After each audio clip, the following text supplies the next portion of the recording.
پیغمبر امو 10 مرتبه یا 1 مرتبه یا 3 مرتبه دست بالا کرد. صحابی امو را نقل کرد بر ما که رسول الله دست بالا کرد. این چندین از 30,000 بالا نماز امرای صحابه خوانده، چرا نقل نمیکنه که رسول الله پس از نماز دست اینطور بالا کرد؟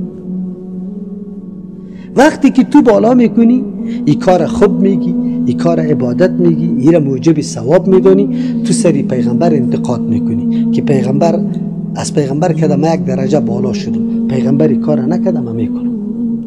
او نمیدانست نمیدانم. کسایی که عمل به بدعت میکنن در حقیقت انتقاد سری کی داره؟ سری رسول الله صلی الله علیه وسلم داره. میلاد میکنن، پیغمبر نکده تو میکنی، چرا؟